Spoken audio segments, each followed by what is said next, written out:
Buenos días, el día de hoy nos encontramos en el Parque Forestal Embalse del Neusa. Entonces, para contextualizarnos un poco y familiarizarnos sobre este embalse, vamos a hablar un poco de la historia de este parque. Bueno, entonces les contamos, este embalse fue construido a finales de los años 40. Esto fue con el propósito de servir como fuente de abastecimiento para los acueductos de Cobo y Zipaquirá. Además de esto, suplir un porcentaje de la demanda de agua en la planta de Tibito. Y pues obviamente controlar las inundaciones de la sabana de Bogotá mediante la regulación de los caudales máximos en la cuenca del río del Neusa. La diversidad biológica de este parque corresponde al ecosistema alto andino, donde se encuentran especies de plantas nativas como lo es el aliso, el raque, el encenillo, mano de oso, corona, mora silvestre, curúa, algunos helechos, algunas bromelias, musgos y pues algunos líquenes. También encontramos algunas especies invasoras que vamos a desarrollar o vamos a retomar a lo largo del video. Este embalse se encuentra a una altura de 3.000 metros sobre el nivel del mar y cuenta con una capacidad de almacenamiento de agua de 110 millones de metros cúbicos.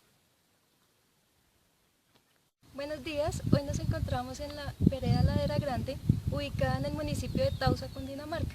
Vamos a mostrarles algunas características de la especie de Eucalyptus globulus, más conocida como Eucalyptus común o Eucalyptus azul. Esta especie es originaria del sureste de Australia. Esta especie arbórea alcanza entre 30 y 50 metros de altura. Como podemos observar, las hojas son simples lanceoladas y el fruto son cápsulas aromáticas. Es común encontrar este árbol en suelos ácidos, zonas frescas y húmedas. Inicialmente se cultivó para eliminar la humedad en zonas pantanosas por la capacidad de absorción de agua. El Eucalyptus globulus es muy agresivo para el medio ambiente al transformar los ecosistemas por la desecación del suelo donde se planta. Actualmente se puede encontrar cultivado en muchas regiones del mundo por su rápido crecimiento para la producción de madera, fabricación de pulpa de papel y obtención de aceites esenciales. Buenos días, nos encontramos ubicados en la Universidad Distrital, específicamente en la zona del Bosque, la cual pertenece a los cerros orientales de la ciudad de Bogotá, siendo estos parte del sistema orográfico y de la estructura ecológica principal distrital. Por su ubicación estratégica, facilitan la conexión regional con los parques nacionales naturales de Chingaza y de Sumapaz. Para el caso que nos ocupa, las especies no nativas se consideran aquellas especies que evolucionaron en otro sitio diferente al área en cuestión y que han sido transportadas o accidentalmente diseminadas por los seres humanos, siendo especies nativas aquellas naturales del área. Dentro de las no nativas se distinguen las plantas naturalizadas, plantadas e invasoras. Estas últimas son aquellas que hacen daño a los ecosistemas y producen descendencia viable lejos del lugar de introducción. Algunas de estas pueden ser el urapán, la acacia amarilla, el eucalipto pomarroso, el retamo liso y el pino, entre otros.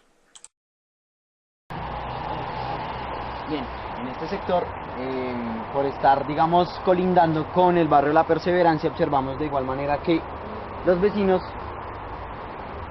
arrojan la basura en este lugar, en este sector.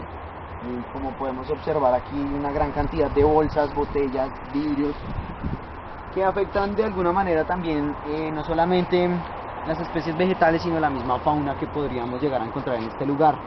Entonces, bueno, más adelante vamos a observar también problemas relacionados con la misma tala de algunas especies, en el caso de la acacia.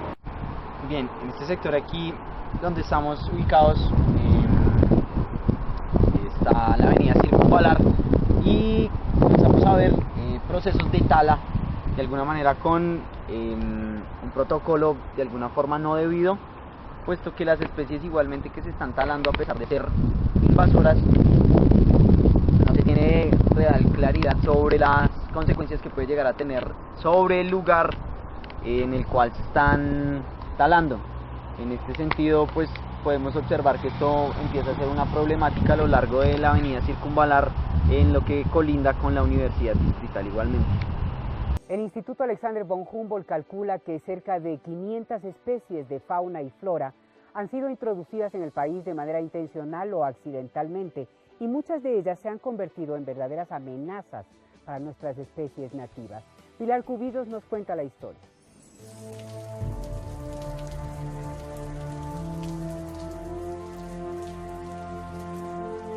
El diccionario es claro. Un invasor es el que entra a la fuerza a ocupar el espacio de otro.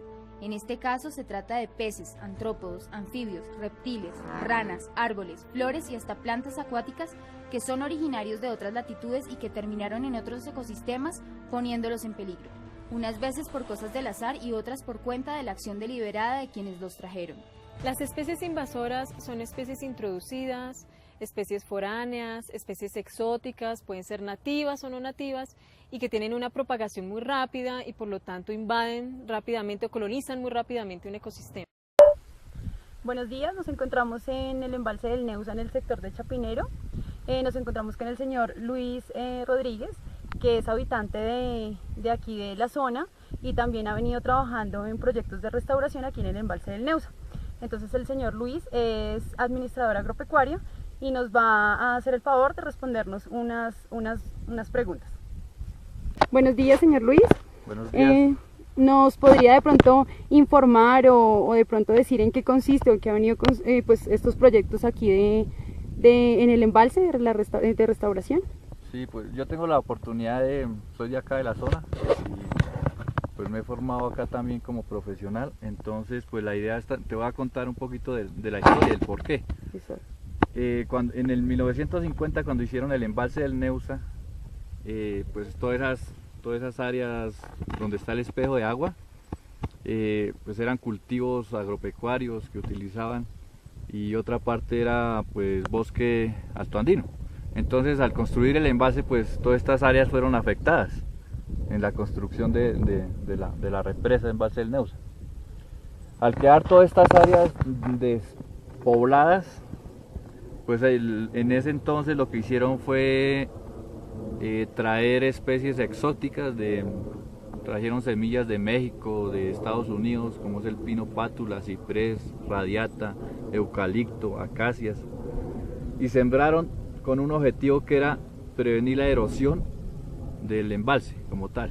Entonces ya vemos que después de 50, 60 años después, el pino creció, cumplió su ciclo biológico, y pues la decisión que tomó la CAR fue talar todo el pino, aprovecharlo, y en esas áreas pues también hacer un proceso de restauración ecológica que empezó en el 2009 con la empresa Geoambiente.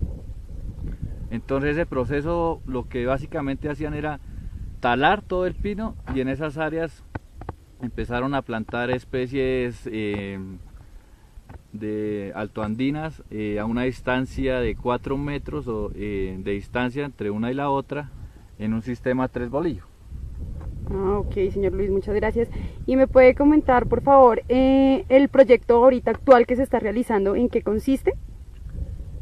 Pues ahorita ya la CAR también ha tomado determinaciones y pues está evaluando estas zonas realmente para dónde van, si se está cumpliendo el proceso de restauración ecológica, que fue el objetivo con el que se empezó, o si realmente va hacia otra parte, como son la aparición de especies invasoras.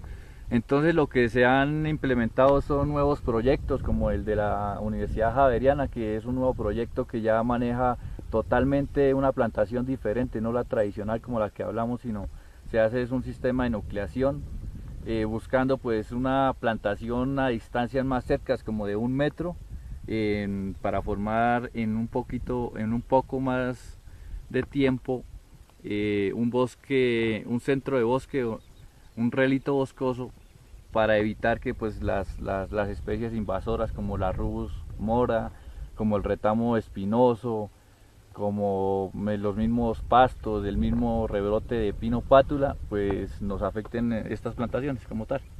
Ok, listo, señor Luis. ¿Y qué estrategia se está utilizando este nuevo proyecto? Pues la estrategia como tal es la nucleación, y pues evitar también que, como lo digo, la aparición de especies invasoras, que son las que nos pueden afectar los proyectos como tal.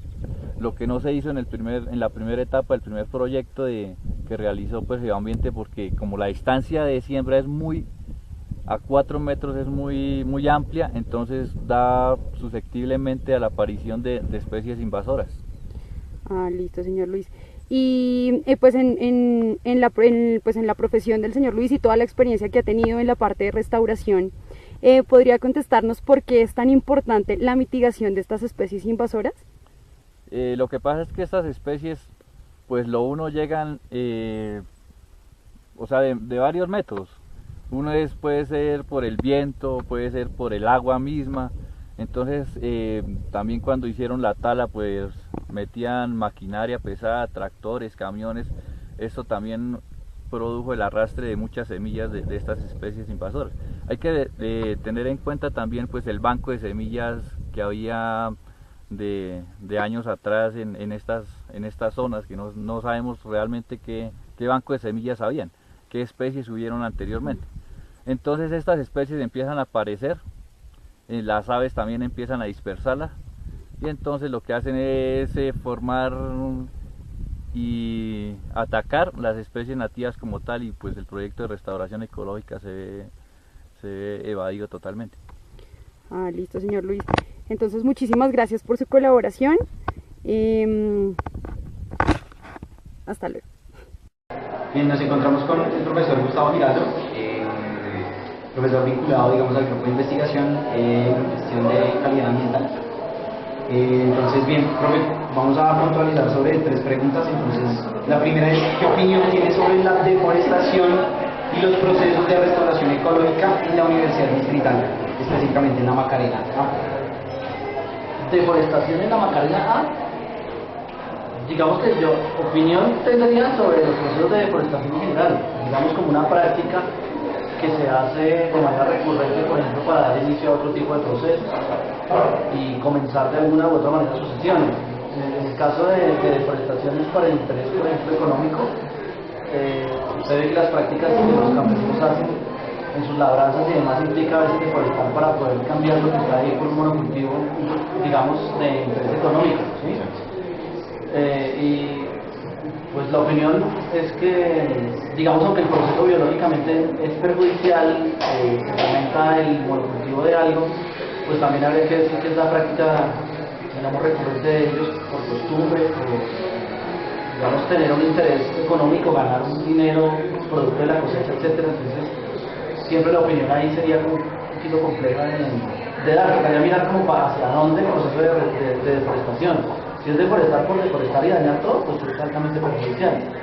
Ahora, si usted me pregunta por deforestaciones en la Macarena, yo no he sabido de deforestaciones en la Macarena, digamos, alguna vez cuando se elaboró, cuando construyeron la plazoleta América Latina, tuvieron que quitar algunos árboles de esa zona para poder poner las escaleras que no se que son a los parqueaderos de arriba.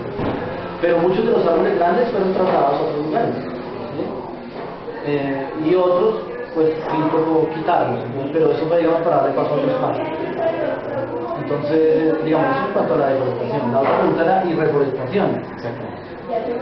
Producto de que algunos árboles fueron movidos de ahí, digamos, hubo la necesidad de ubicarlos y otros de quitarlos. Usted sabe que la Universidad de la Forma Macarena tiene hacia la zona norte un espacio como verde, como de, digamos, de unas plantaciones. En el pasado eso era un potrero. Bueno, producto de quién sabe, construcciones civiles, etcétera, se armó un potrero.